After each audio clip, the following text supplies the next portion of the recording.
Praise the lord. Hallelujah, hallelujah. చెప్తామా గట్టిగా? హల్లెలూయా, హల్లెలూయా. దేవుని నామానికి మహిమ కలుగును గాక. నాకు ఈ సమయాన్ని ఇచ్చినటువంటి ఇర్మియా పాస్టర్ గారికి, అదేవిధంగా వారి సంఘానికి, కూడి వచ్చినటువంటి దైవజనులందరికీ కూడా నా హృదయపూర్వక వందనాలు. మీకు నా హృదయపూర్వక వందనాలు. నా పేరు ఫ్రాంక్లిన్.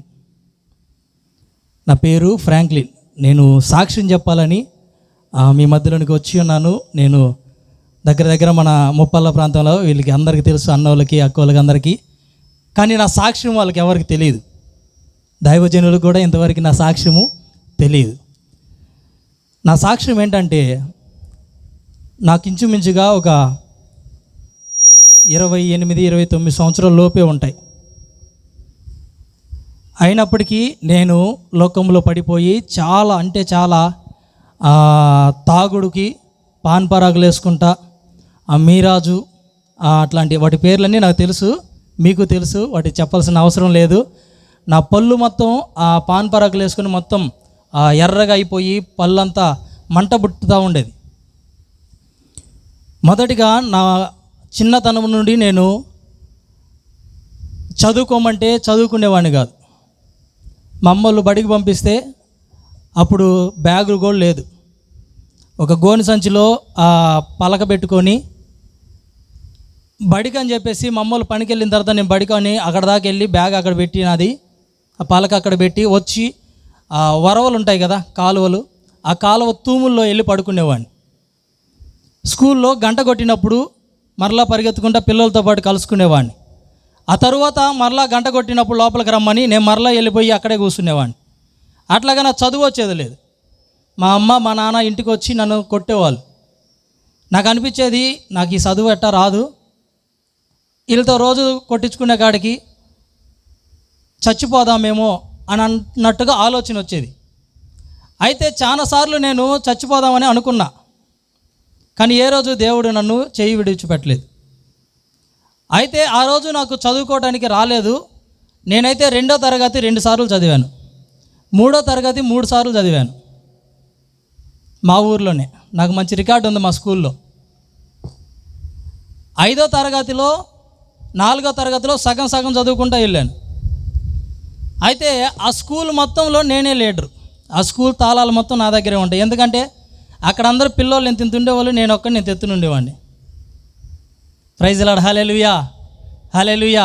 అందరూ పిల్లోళ్ళే, నేను ఒక్కనే పెద్దోడిని అక్కడ. అందుకని ఆ తాళాలు నా చేతికి ఇచ్చిపోయాడు మా సార్. అయితే ఆ స్కూల్లో ఏ ఫంక్షన్లు జరిగినా అందరికీ గిఫ్ట్స్ సార్ తీసుకొచ్చి ఇస్తే నన్ను మాత్రం తీసుకెళ్ళి ఆయన కొనిచ్చేవాడు షాప్కి, నీకేం కావాలో తీసుకోమని. అయితే నేను అక్కడ చదువుకున్న రోజులు మంచిగా చదువుకునేవాడిని, కానీ చదువుకున్నది ఏది నాకు గుర్తుండదు. సార్ వాళ్ళందరికీ ఆ విషయం తెలుసు, అందుకనే సార్ వాళ్ళు కూడా నన్ను ఏం అనరు. కానీ అక్కడ నుంచి నేను వచ్చిన తర్వాత టంగుటూరులోనే నేను హాస్టల్లో చదువుకున్నాను. టంగుటూరు హాస్టల్లోనే చదువుకొని హాస్టల్ వార్డెన్ కొట్టాం మేము. కొట్టి అక్కడ నుంచి సింగరాయకొండ ఆ రైల్వే ట్రాక్ మీద పడి నడుచుకుంటూ సింగరాయకొండ వెళ్ళిపోయినా. నా దగ్గర డబ్బులు లేవు, అందుకనే నడుచుకుంటూ పోయినా. సార్ని కొట్టేసి ఆయన ఏడ మళ్ళీ గొడవకు వస్తాడని నా బట్టలు అన్నీ అక్కడే పెట్టేసి అట్లాగే వెళ్ళిపోయిన తర్వాత ఇంకా నాకు చదువెట్ట రాదు, ఏదైనా పనికి వెళ్దామని అనుకున్నట్టుగా ఖాళీగా తిరుగుతూ ఉన్నాను. మా ఫ్రెండ్ ఒక అబ్బాయి ప్రతి సంవత్సరం వాళ్ళు హైదరాబాద్ వెళ్ళి ఇంటికి వస్తున్నప్పుడు కొత్త బట్టలు వేసుకుంటూ ఉండేవాళ్ళు, కొత్త చెప్పులు వేసుకుంటూ ఉండేవాళ్ళు. నాకు అప్పుడు దాకా చెప్పులు కూడా సరిగా వేసుకునేది లేదు, వేసుకున్న ఎక్కడ పడితే అక్కడ మర్చిపోయి వెళ్ళేవాడిని. అయితే అటువంటి అప్పుడు వాడు అన్నాడు, అరే ఇంటికాడ ఖాళీగా ఎందుకు, అక్కడికి వెళితే వారం వచ్చేసరికి మన ఊర్లో ఉన్నట్టే ఉంటాంరా మనమంతా, ఆదివారం వస్తే అది ఒక పండగలాగా ఉంటుందిరా, మంచిగా బయటికి వెళ్ళి బిర్యానీ తింటాము, నూడిల్స్ తింటాము, పానీపూరి తింటాము, సినిమాకి వెళ్తామని. ఇవన్నీ చెప్పేలాగా నేను ఎప్పుడు ఇవన్నీ చూడలేదు, ఎప్పుడు తినలేదు, నాకు తెలియదు. అయితే ఇక్కడికి వెళ్తే బాగుంటుందేమో అని అనుకున్నాను. మేస్త్రి పనికి వెళ్ళా, చదువుకోకుండా మానేసి మేస్త్రి పనికి వెళ్ళా. అక్కడికి వెళ్ళిన తర్వాత నాకు అప్పుడు దాకా తెలియదు మేస్త్రి పని అలా ఉంటుందని. ఈ 5,000 10 ఉన్నాయా, కింద 10 ఉన్నాయి, మొత్తానికి బొక్కలు పడిపోయినాయి. మంచి చలికాలం సంక్రాంతి నుంచి వెళ్ళా. మొత్తానికి బొక్కల బండి 3 రోజులు పనిచేసేవారికి. నాకు తెలియక మాల్ ఎట్ట పడితే అట్ట తొక్కేది, ఎట్ట పడితే అట్ట పూసుకొని అవి సరిగా కడుక్కునేది లేదు. ఇంటికి వచ్చేలాగా ఏదో బాగా నీరసంగా అనిపించేది. మొత్తం పగిలి బొక్కలు వచ్చి నెత్తురు వస్తూ ఉండేది.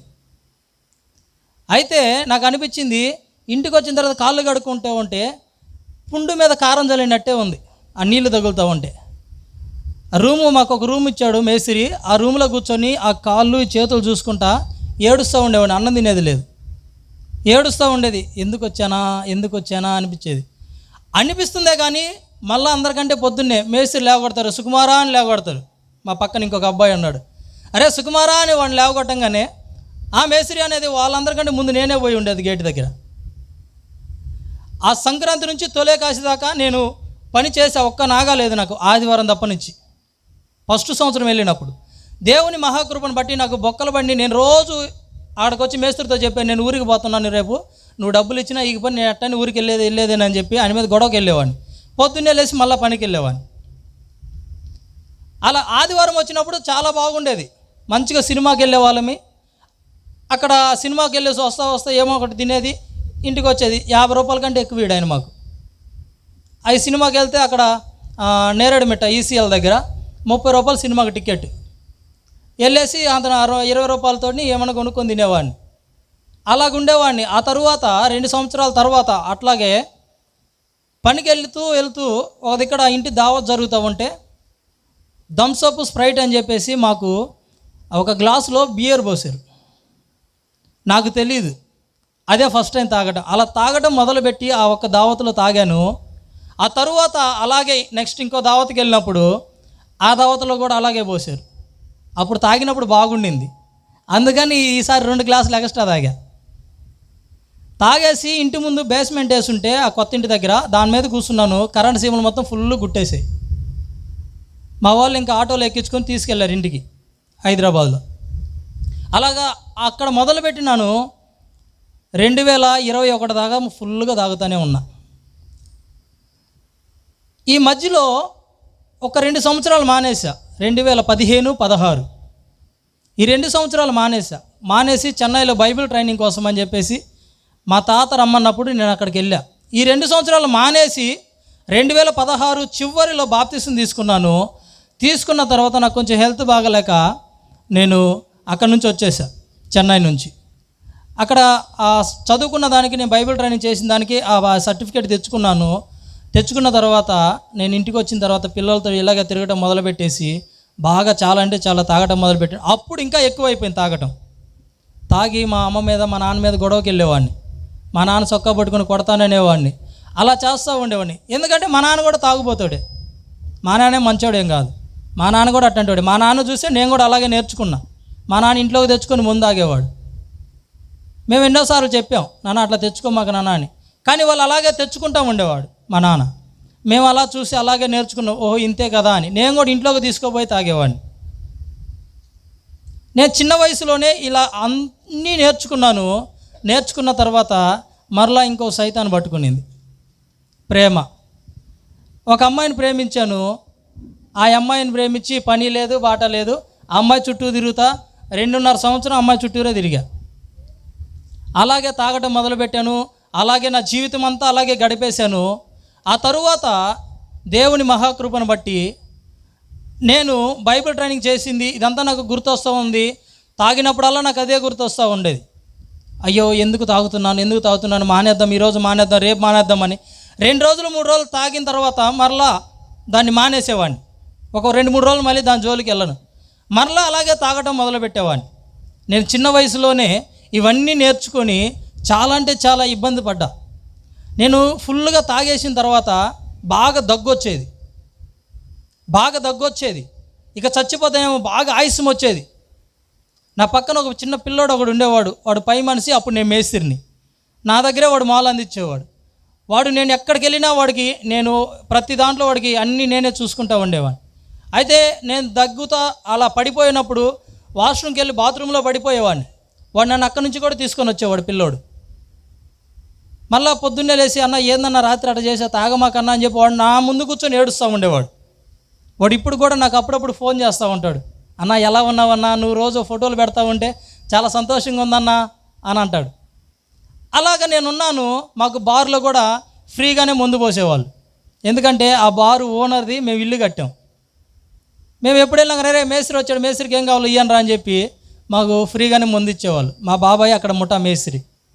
అలాగే నేను ఇంకా విచ్చలవిడిగా, ఇంకా మా అమ్మ నాన్న లేరు, మా బాబాయ్ ఉన్నాడు, మేమంతా కలిసి తాగుతా అట్లాగే తిరుగుతూ ఉండేవాడిని. చాలా అంటే చాలా విధాలుగా నేను అలా చెడిపోయాను. ఎప్పుడు చూసినా కానీ ఈ సాగరు, ఈ మీరాజు అనేది నాకు ఎప్పుడు జేబులో ఉండాలి.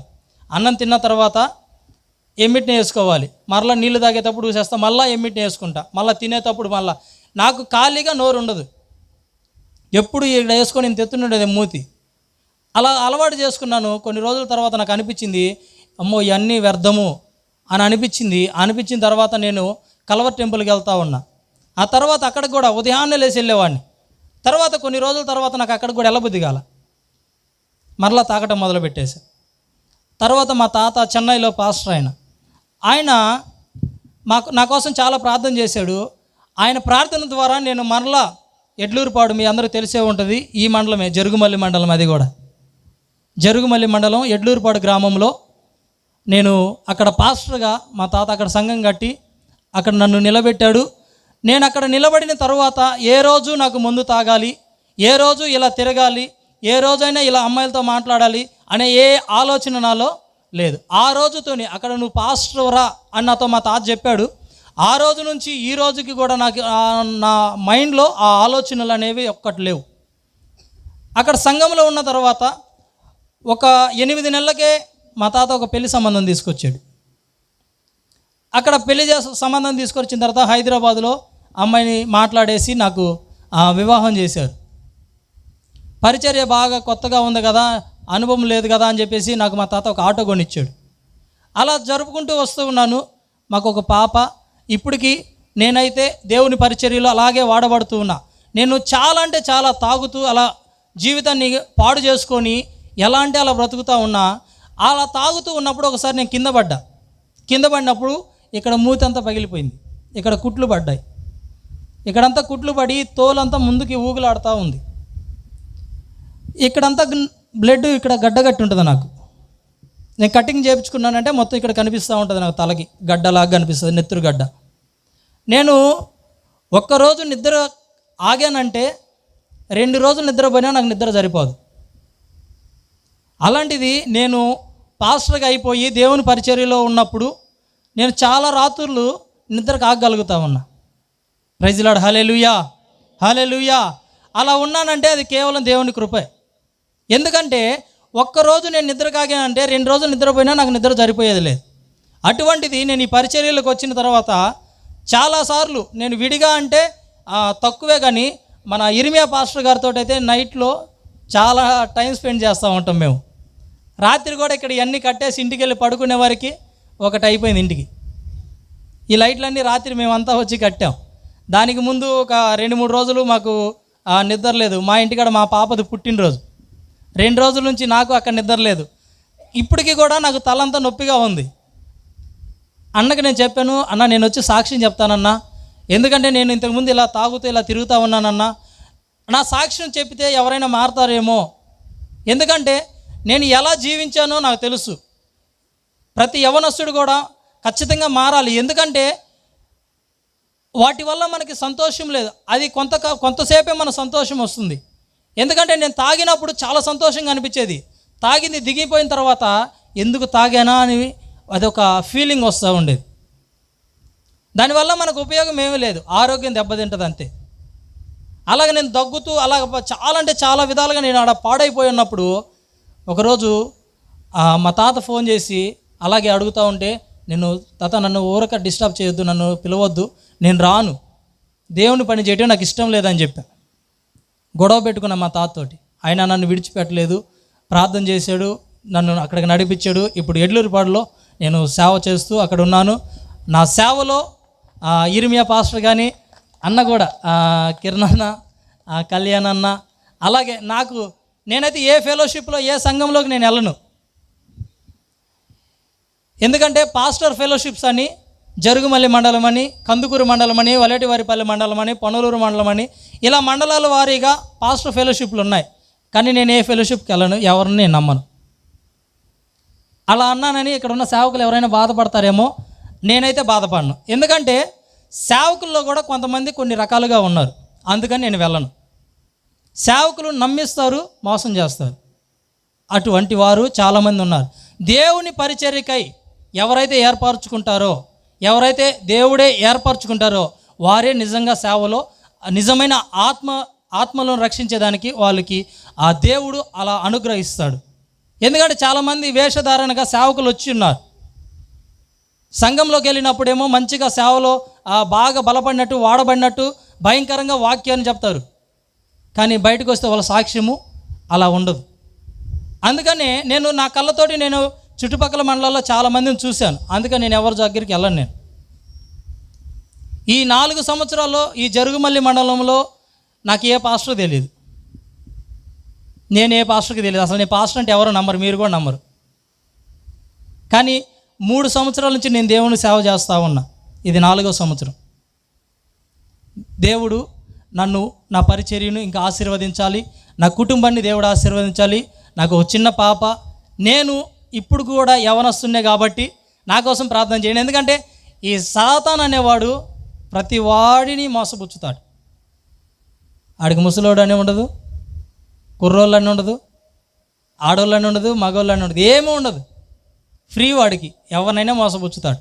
కాబట్టి దేవుడు నన్ను అలా మోసపుచ్చకుండా దేవుని పరిచర్యలో నేను ఇంకా అలాగే వాడబడాలి, మా కుటుంబము అలాగే వాడబడాలి. మా తండ్రికి ఇంకా మారు మనసు లేదు.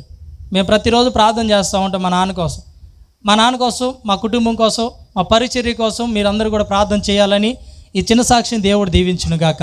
ఈ అవకాశం ఇచ్చినటువంటి దైవజనులకు నా హృదయపూర్వక వందనాలు. గట్టిగా హల్లెలూయా, ఒకసారి గట్టిగా చెప్తామా హల్లెలూయా. మరి చాలా చక్కటి సాక్ష్యాన్ని దైవజనులు ఫ్రాంక్లిన్ పాస్టర్ గారు తెలియపరిచారు.